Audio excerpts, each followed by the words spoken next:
Assalamualaikum warahmatullahi wabarakatuh. Perkenalkan, nama saya Rauda Maharana Fahmi, semester 6 kelas B, Program Studi Pendidikan Biologi Universitas Hairun Ternate. Dalam mata kuliah pengantar publikasi ilmiah dengan dosen pengampu Bapak Dr. M. Nasir Tamalene, MPD.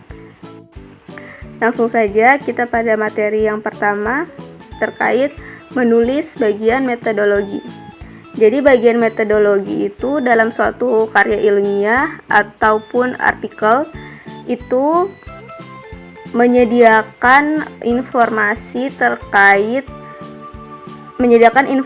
yang cukup untuk memandu peneliti dalam penelitian serupa, menilai hasil dan membandingkan temuan dengan penelitian lain. Terus dalam bagian metodologi juga menjelaskan tentang prosedur ilmiah, subjek penelitian dan perlakuan, alat dan bahan, sumber bukti, dan analisis data. Sumber bukti ini meliputi situs penelitian, subjek, peristiwa, ukuran data. Data itu berupa hasil observasi, hasil wawancara, dokumen dan artefak lainnya, rekaman atau audio atau video, terus langkah-langkah standar termasuk survei, tes, protokol, wawancara terstruktur, dan informasi demografis.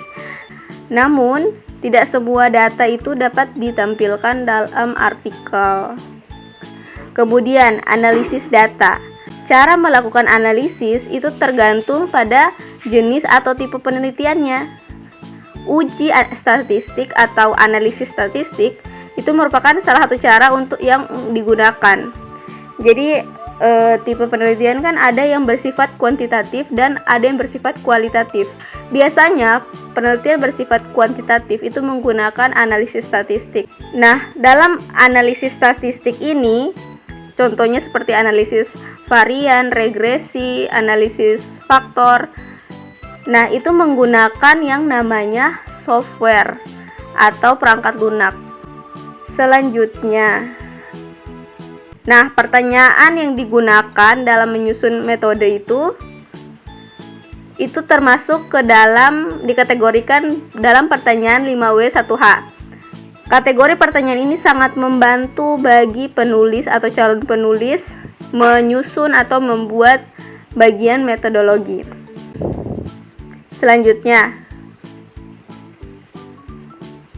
bagian metodologi untuk penilaian kuantitatif. Seperti kalian lihat di grafik, yang pertama itu bagian metodologi dalam penilaian kuantitatif pasti ada desain penelitiannya. Subjek itu ada metode pengambilan dan pengumpulan data atau sampel, kemudian jumlah subjek, penyertaan ukuran sampel juga, kriteria inklusi, eksklusi, dan penarikan. Kemudian ada metode alokasi untuk kelompok belajar. Yang kedua variabel, ada variabel terikat, variabel bebas, variabel asing, dan variabel terkontrol. Ada pula studi percontohan. Nah, studi percontohan ini itu dilakukan sebelum melakukan studi atau penelitian yang lebih besar atau skalanya tuh lebih besar. Jadi hasil dari studi percontohan ini akan mengarah ke modifikasi studi utama atau penelitian besarnya itu.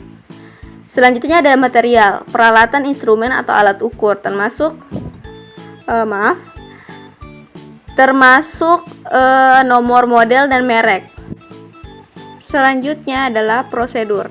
Prosedur itu mencakup deskripsi terperinci dalam urutan kronologis.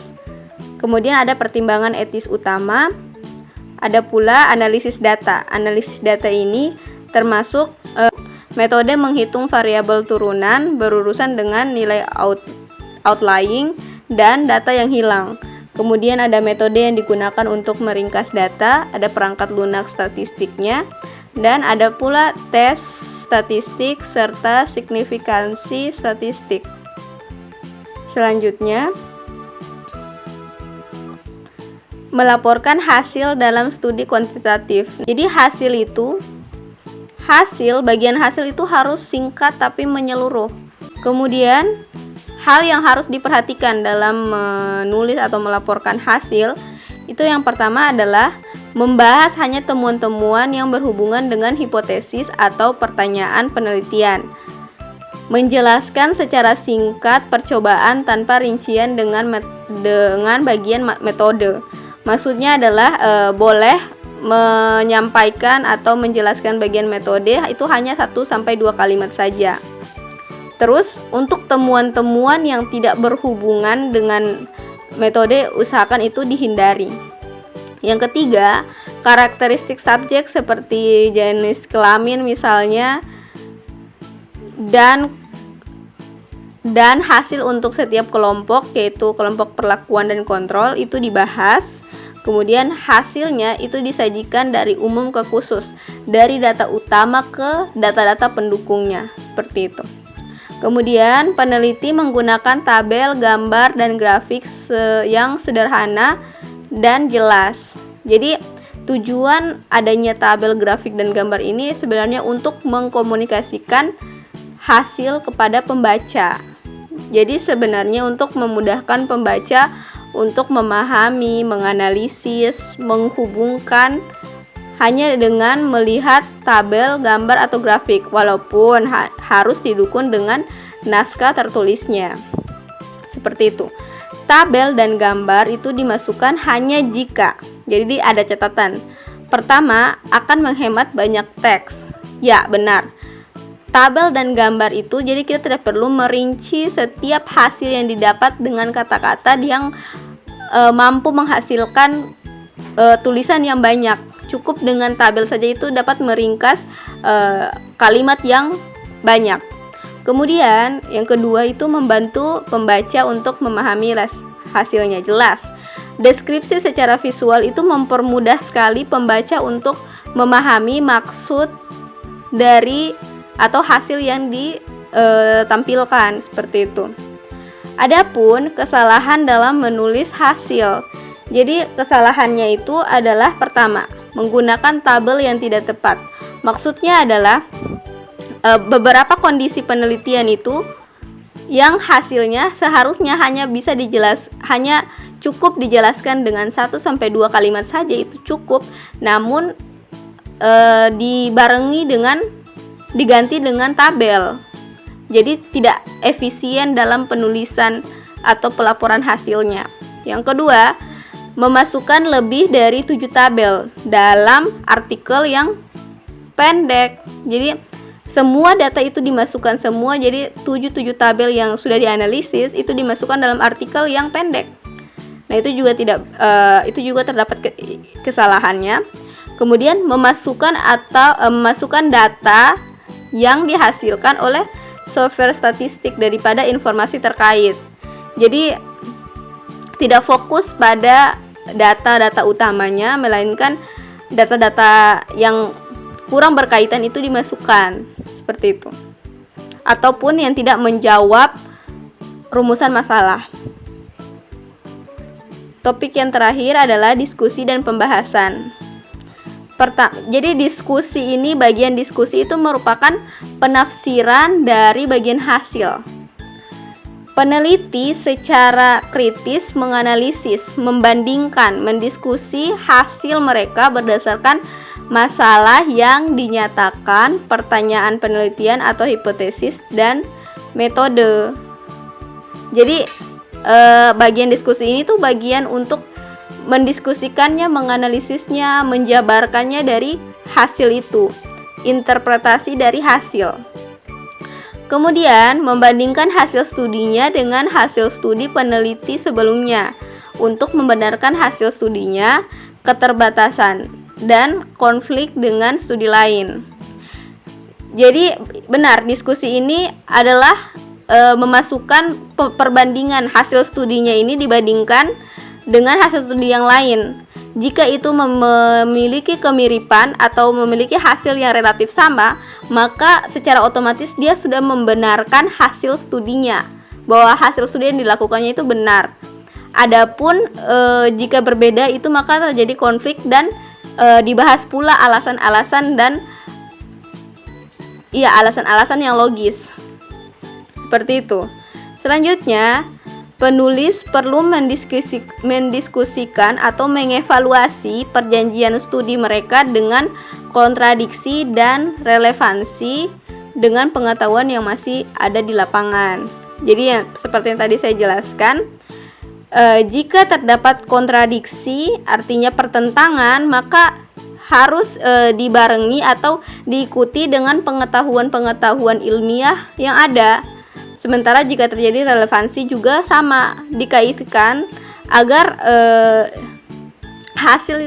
hasil diskusi yang didapatkan itu efisien dan ilmiah. Kemudian terakhir adalah kesalahan umum di bagian diskusi adalah menggunakan retorika tanda kutip, di mana maksudnya di sini adalah lebih kesannya itu melebih-lebihkan hasil penelitian yang dijabarkan dalam diskusi.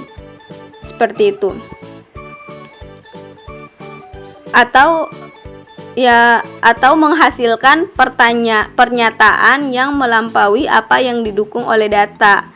Jadi tidak boleh juga seorang peneliti itu menjabarkan atau memaparkan pernyataan yang sebenarnya tidak ada data yang mendukungnya, seperti itu. Adapun beberapa penulis itu menjual lebih sedikit. Nah, ini kebalikan dari menggunakan retorika. Jadi dia menjual lebih sedikit karya mereka. Jadi karya penulis itu maksudnya penulis itu menjelaskan atau memaparkan hasil interpretasi hasil dalam pembahasannya itu tidak mencakup keseluruhan hasil. Jadi kesannya itu tuh tidak menjawab lengkap pertanyaan atau hipotesis penelitiannya. Kemudian gagal menjelaskan kontribusinya. Selanjutnya, para penulis penelitian kuantitatif dapat meningkatkan bagian diskusi dengan menggunakan pertanyaan-pertanyaan berikut ini sebagai panduan. Sama halnya tadi dengan pembahasan bagian metodologi. Seperti sebutkan temuan utama studi ini. Nah, itu penting dijelaskan. Kemudian jelaskan arti dan pentingnya temuan, hubungkan temuan dengan penelitian serupa. Nah, itu hasil-hasil penelitian yang lain. Kemudian pertimbangan penjelasan alternatif dari temuan ini, sebutkan relevansi penemuan. Kemudian mengakui keterbatasan penelitian, ya jelas. Selanjutnya buat saran untuk penelitian lebih lanjut. Nah, pertanyaan-pertanyaan ini tuh harusnya itu terdapat pada diskusi. Dalam artinya menjawab pertanyaan ini. Seperti itu. Mungkin itu saja yang dapat saya sampaikan. Mohon maaf bila ada kesalahan. Wabillahi taufik wal hidayah. Assalamualaikum warahmatullahi wabarakatuh.